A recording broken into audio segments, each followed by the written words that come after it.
Hi, I'm Steve. And I'm Sandy, and we're two Tenderfoot tourists. Every day is a new day. Welcome to episode 115, Airline Seating, Civility. Every day is a new day. Well, today, to recline or not to recline, that is the question. I agree. It's kind of a tense situation, which you would think that some sort of decorum would probably take precedence, but it doesn't in this situation, apparently. There's been an article that was written about a situation on a plane, and we'll read part of that to you.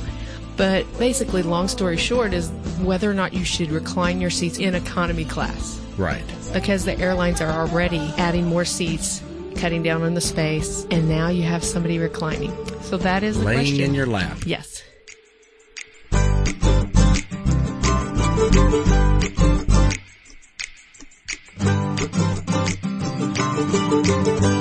Ever since that article came out, now the Twitter feeds have just been blowing up over this. People are crazy angry on both sides. Yeah, it is just kind of turned in, it's escalated to a major world event.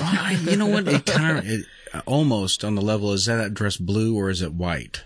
Do you remember that? Oh, yeah. That was like a couple years ago, and everyone say, no, it's blue, no, it's white. I can't remember. Who cares what color the dress is? But at the same time, I think this one right here, it's to a new level just because of the fact that we're on the topic of etiquette and how to treat people with respect. Right. And we've talked before about when we go on our vacations, that's a big goal for us, is that everybody we connect with, we treat with respect. They're doing some kind of service for us, or they're putting up with us. That's the way I look at it. Putting up with us is right.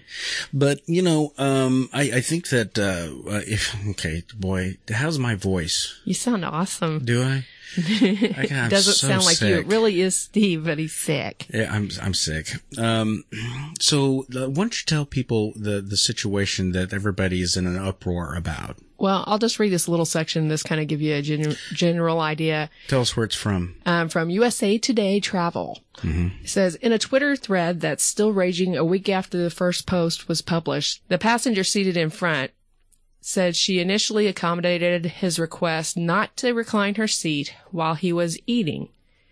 But when he finished his meal, she once again reclined her seat, and that's when the drama began. He was angry. She reclined her seat, and he punched the back of her seat hard 9 times. Yep. Showed a lot of restraint, didn't he? I want to be on the plane with these two. Mm-hmm. And this broke out the end of January, wasn't that? I think so. The article came out in February, but yeah. Yeah. And she started recording him.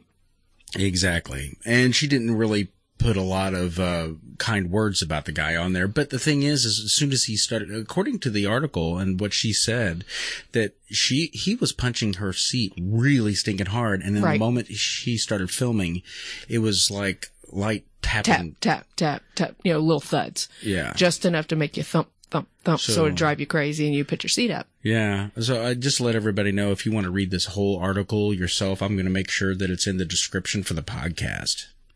So might even post it on our Facebook page. It's just really interesting to me, though, because I'm sitting here just from neutral standpoint here. Mm-hmm. I'm thinking about how they both went so wrong. Yeah, I mean, it's all a matter of being respectful to each other. Before we even started recording, we read the article and we both came to the same conclusion. I think both people are at fault in this situation. Absolutely. Because no one was giving the consideration for the other person's private space, or, you know what I mean? Their personal space. I mean, not private, personal space. Right, exactly. And I mean, I haven't flown but once in our adult lives together. Yeah. Well, twice if you count to and from. Mm. But I mean, we haven't done a lot of flying, but it was tight. Mm-hmm. It was pretty tight. Yeah.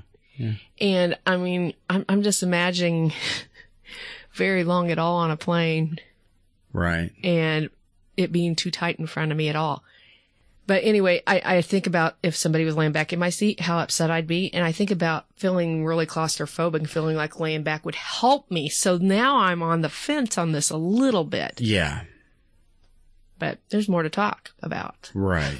Well, it's kind of because we're talking about the incident in which it happened was in the economy class section of the plane, where they really kind of like stack these people in like, lumber, if you will. Oh yeah. And so how wide did you say seats are becoming at this point? I was watching some guy, it's a points guy is what they call him, and he's a frequent flyer, and he said that like the seats are becoming like on certain flights 18 inches. Yeah, that's on crazy. The actual seat, or maybe the clearance. I'm not sure which one. Well, but that's crazy. You and I talked about this off the air, and we talked about what they do if someone like you or I get on, which 18 is not going to make it for us. Not my big fat butt. They remove an arm and they charge you for 2 seats. Yeah.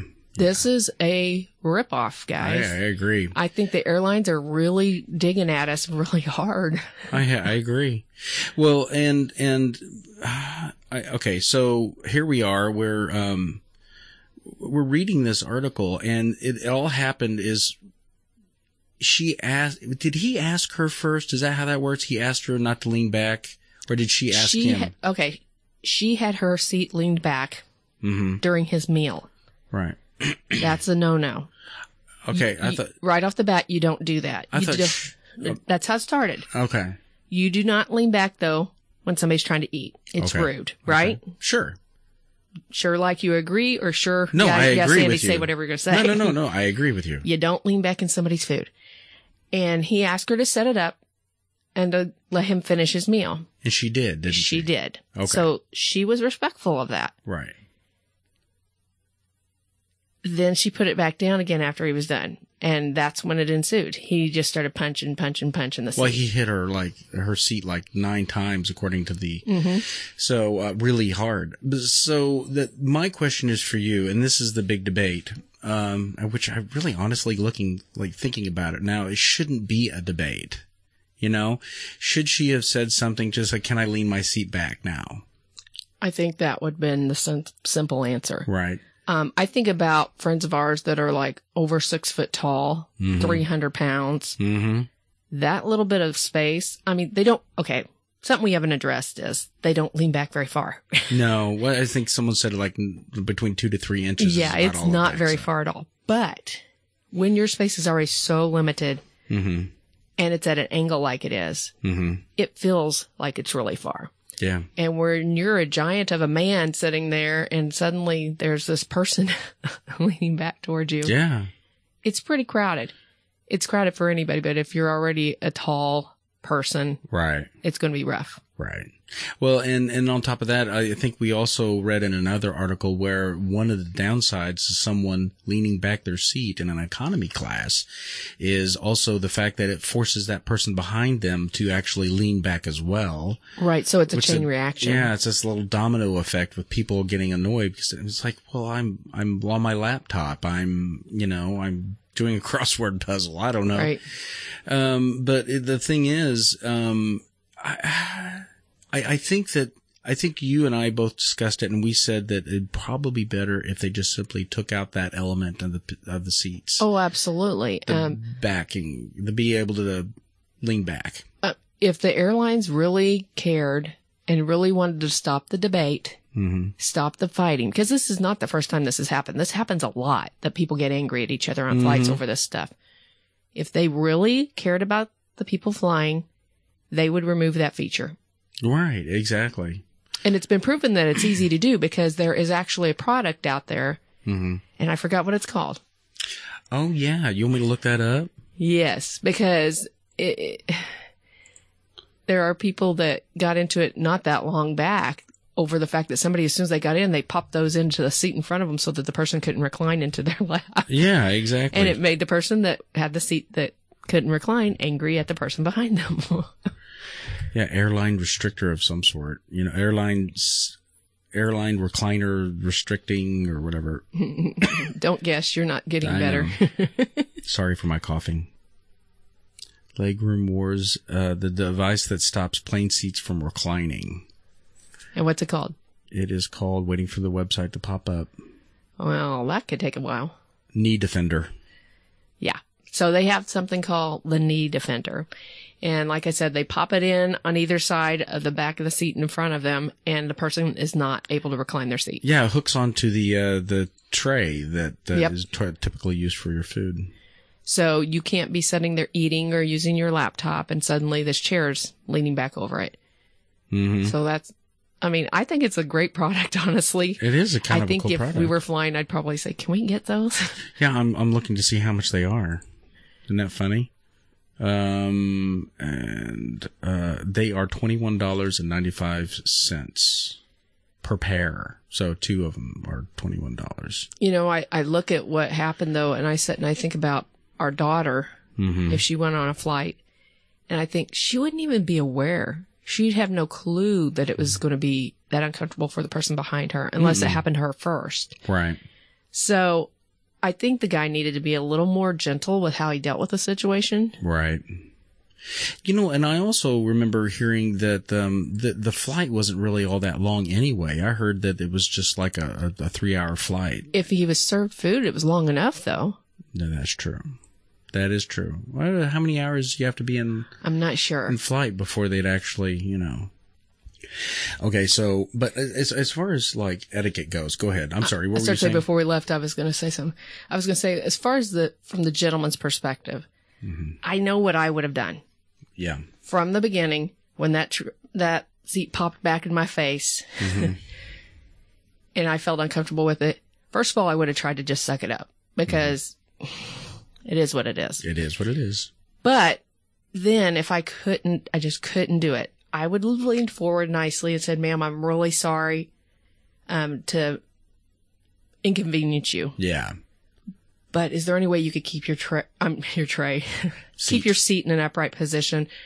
I really don't have very much room back here. I'm sorry. Yeah. He asked for her to not do it while he ate. Right. That is a very specific part of time. Yeah. The fact that she did it in the first place, I think, was rude. Yeah, I do too. Especially during his food time. But with him being specific, I have to defend her on that note. Right. If it's true that he said it that way, he should have made it clear. Right. Because she thought once the food was gone, it was okay. Right. Well, it's like one of the reasons why she said, I got the impression from the article that one of the reasons why she leaned back her seat is because she had neck surgery at one point. And she said the punching in the back of the seat later on actually aggravated the I didn't get that impression at all. Yeah.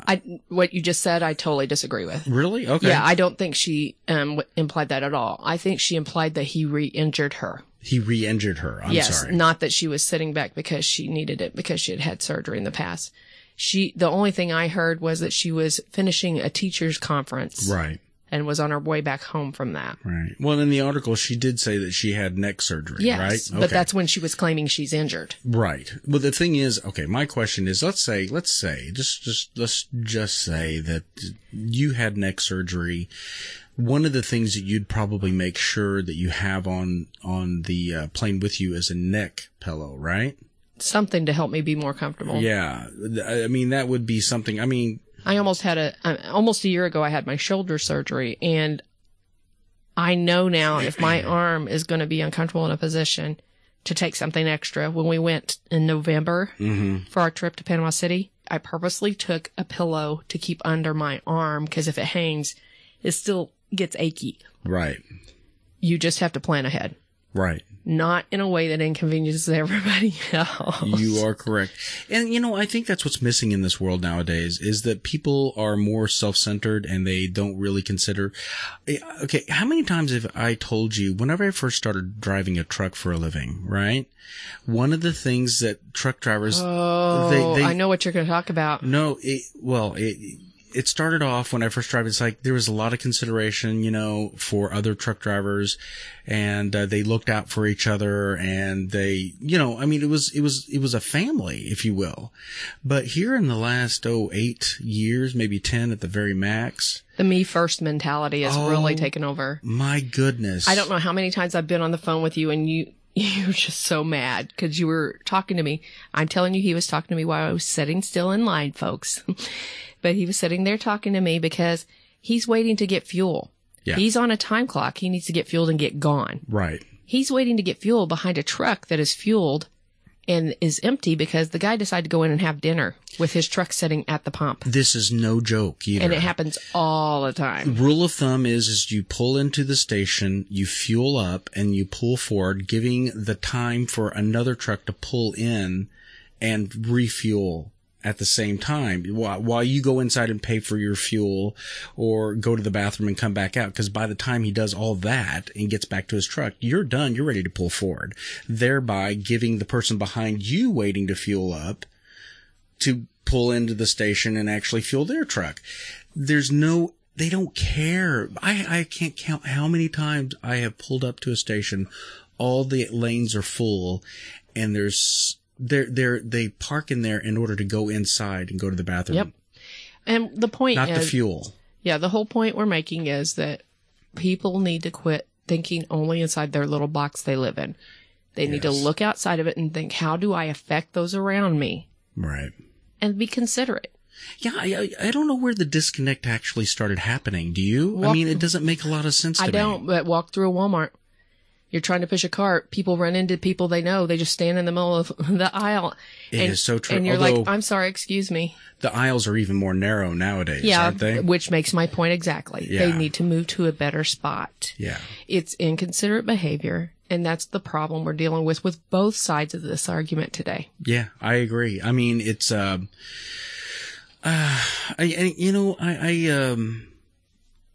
like to make people happy. You know what I mean? You know, it kind of makes me happy to make other people feel like they're important, you know? But it's like people are more focused about like, well, I'm important. I'm important and you're not. I'm more important. And you should make me happy. And you should make me happy. It's this entitlement sort of mentality. It is. And it's one of those things where you just sit back and you go, it would have been so simple. Literally.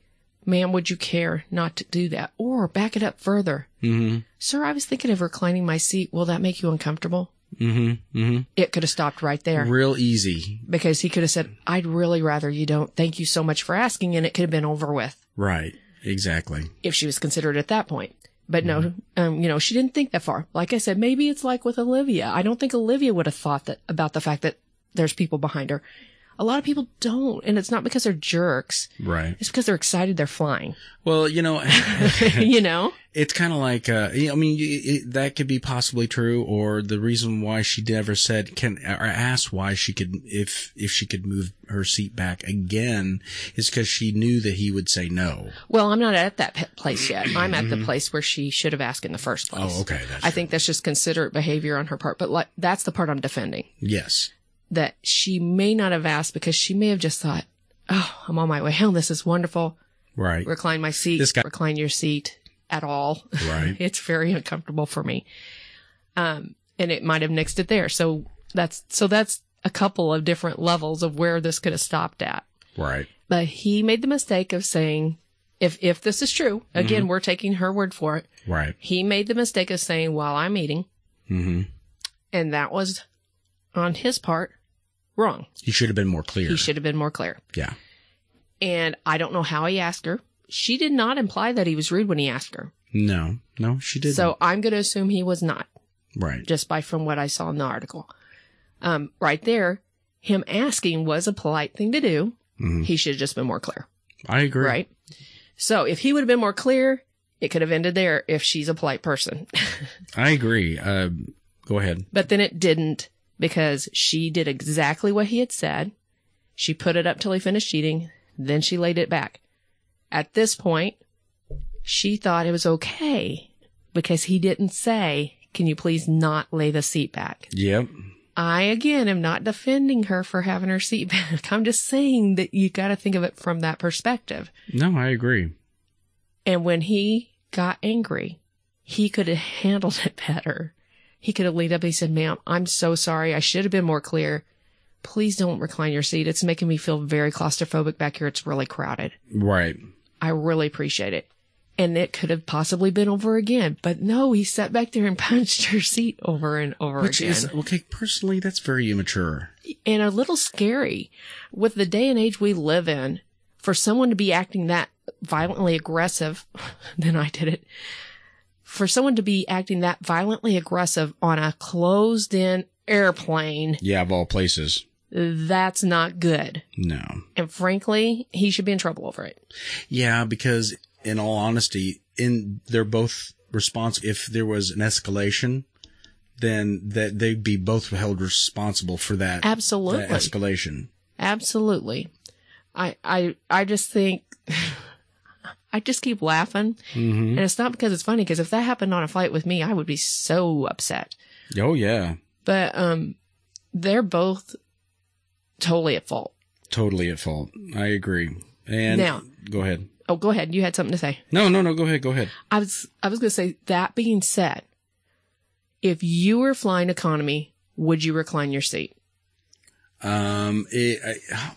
Yes and no. And the reason why I say yes and no, one, if there was somebody behind me, I'd ask for permission. If they say no, then I would not. Right. That's where I see it too. And I know, shocking, we agree. Yes. We often agree. Yes. But we sometimes don't. No, that's true. I also think it depends on how far you're flying. That is true too. And if there's a time of rest. Because if everybody's trying to sleep, I don't see a problem with leaning back and going, would you mind if I recline my seat? Right. Again, asking. Right. And just go to sleep. Yeah. I mean, I get it. Right. Well, I was going to say, I mean, if you're going to be on a long flight. A long flight. You're going to be on a long flight. If you're going to be on a long flight, you're going to bring things to prepare yourself for actually going on that long flight, like neck pillow. Absolutely. Things like that. I mean, that's what I love about, if you get the right, because you have one that's a neck pillow that's really, I have two. really good. I want to point out I have two. Right. I have one that's all mushy, that's got the beans. Mm-hmm. And then I've got the firm one. The firm one's what you want, because you want that support. Otherwise, your neck's just dropping and hanging and lulling. And you're drilling But inside. I'm telling you, the neck pillow really helps. We actually used them when we went to Panama City Beach when we went in November. Jen had one, I had one, and we sent one with the kids. And all it does is prevent your neck from getting a crick in it. And it does work. Yeah. And you can turn them facing different directions to accommodate for where your head tries to lean. Is that the one that fastens at the front, too? They do fasten, yeah. Yeah. So it doesn't just fall off while you're sleeping. So what'd you pay for something like that? I don't right off the top of your head? Couldn't tell you. I wouldn't think it'd be more than $10 or $12. Okay. They're pretty cheap. They are. And again, don't get the squishy ones. So that's just because it feels all soft doesn't mean it's a good idea. Right. So is this more like a pillow? Is that what you're telling me? It's like a foamy pillow. Is it a foamy pillow? Mm-hmm. Okay. I didn't know. I like it. Because it had some firmness to it. Right. Exactly. You have to have, because your head's heavy. Your head is about 8 pounds, right? Isn't that what they say? Oh, well, it depends on who you talk to. That's true. Some people have fatter heads than others, don't they? Case in point. Oh, dude. I think we talk about this, not to stir up a debate or anything like that, but just to do what we do, which is to draw your attention to things that might happen. So you think you have issues. I'm sick. Did you know that? Yes. Okay. But so you can step back and think about, okay, I'm weighing this now. Do I want to drive and lose part of my vacation time at my destination, but have control over my situation and who I sit with? Right.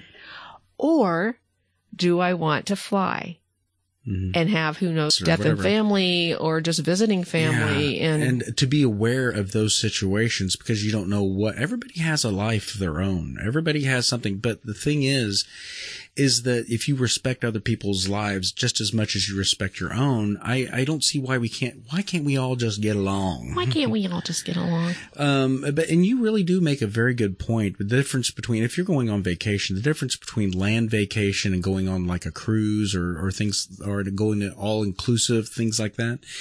One of the big things that people say is like, you know what? I'd rather go on a cruise and I'm going to a terminal that's near me, that's drivable. I'm not going on a plane.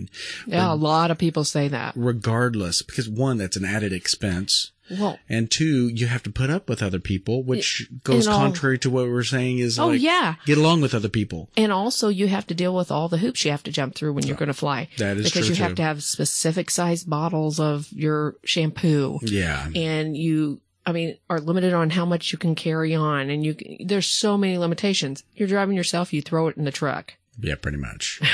Or the trunk. You know, it is what it is. Not everybody drives a truck. Oh, you're going to smack me. I can't reach you or I would. No, I don't hit you. Okay. I poke you in the belly. That's true. You can't miss that. But no, what this episode is about. It's an exercise, really. If you think about it, it's an exercise in figuring out, like, where is the moral line when it comes to interacting with other people on an enclosed in an enclosed area. That's the yes. word I was looking for. Yeah. Well, you know, I think about all the different trips we've had, and just out of being courteous to others, we've actually met people and had fun talking to them for a few minutes and stuff, right. Just because we were nice. Yeah. I think about when we went to Colorado and we were in, what's it called? Where did we stay? Castle Rock. Castle Rock. Mm-hmm. Yes, we were in Castle Rock, and we were how we are. When we meet people, we talk to everybody and we're smiling and we're please and thank you. Mm-hmm. Wow, we really appreciate you. We tip folks, because I'm telling you, these people work hard. Right. We tip, but we do the courteous thing, and we met all kinds of people that were a lot of fun. And what did we say? If we could move and we were wanting to live in Colorado, we would love to live in Castle Rock. Oh, heck yeah. So people are so nice. Oh, they my go, goodness. Yeah. Oh, you're here from so-and-so. Did you go to this place and look at this place? Did you go here? Oh, if you're in town, eat here. Yeah, they were just Everybody like volunteering was information. Super nice. And they were dog friendly, which made me a happy camper. I wish I could have brought my Marco. I love Colorado. I do too. I'd love to go back. Now, you know what? This I didn't think about it until just now, but this podcast, the discussion that we're doing right now, kind of goes on the heels of episode 113, Don't Be a Terrible Tourist. Yeah, that's true. You're right. So you guys can go back and listen to that one if you'd like. Yep. Where we talk about all kinds of nasty things that tourists have done in the past. I look at it this way. If I'm taking a flight and I'm rude, I may get bad behavior from people around me and bad care from the people taking care of me. I agree. If I'm getting onto a ship or I'm going into a hotel, same thing. Oh, same thing. Yeah, all the way. So why not treat people nicely? Be considerate of what just happened. Oh, it's one to restart my device. Go ahead. Why not just treat people nicely? Be considerate of what they are doing there at that moment. Right. And try to just enjoy it with them. Mm-hmm. You might enjoy life a little more. Well, you know what? And you might make a new friend. Yep. You know, we don't come away with a lot of names, but we come away with a lot of memories. Yeah, we do. I still remember Starbucks in Galveston. We sat and talked with a family there. Oh, yeah, that was great. And I remember when we went to San Antonio, and we talked to all kinds of strangers. We talked to all kinds of strangers there. I remember talking to a man and his child at Walmart. Yeah. And I mean, it's just, And when we were down in, where was it?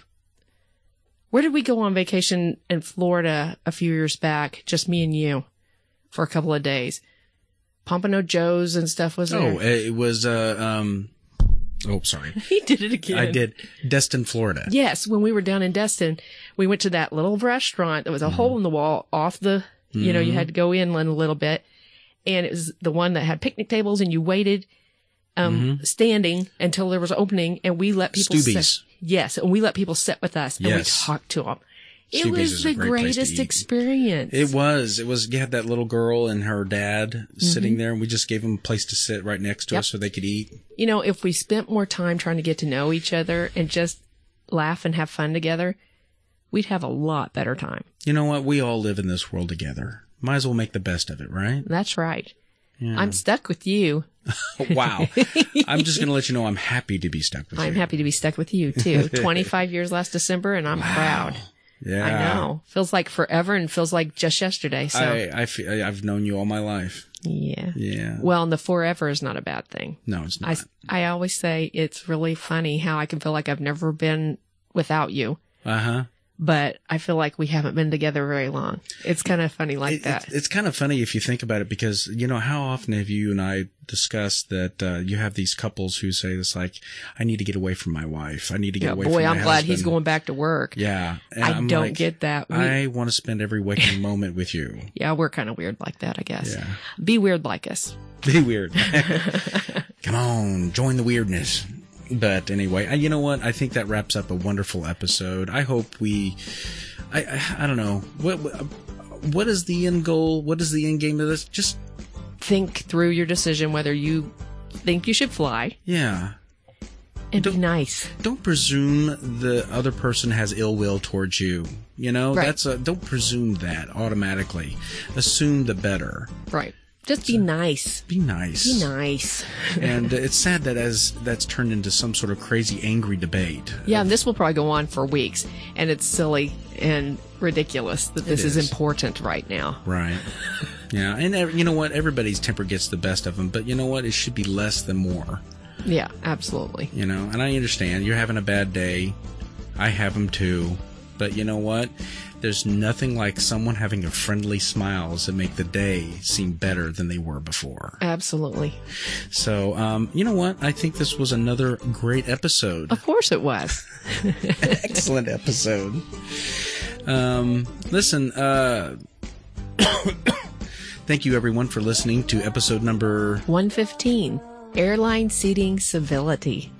Two Tenderfoot Tourists is a friendly family podcast. If you like what you hear, be sure to subscribe to Apple Podcast, Podbean, iHeartRadio, Stitcher, TuneIn, and Spotify, just to name a few.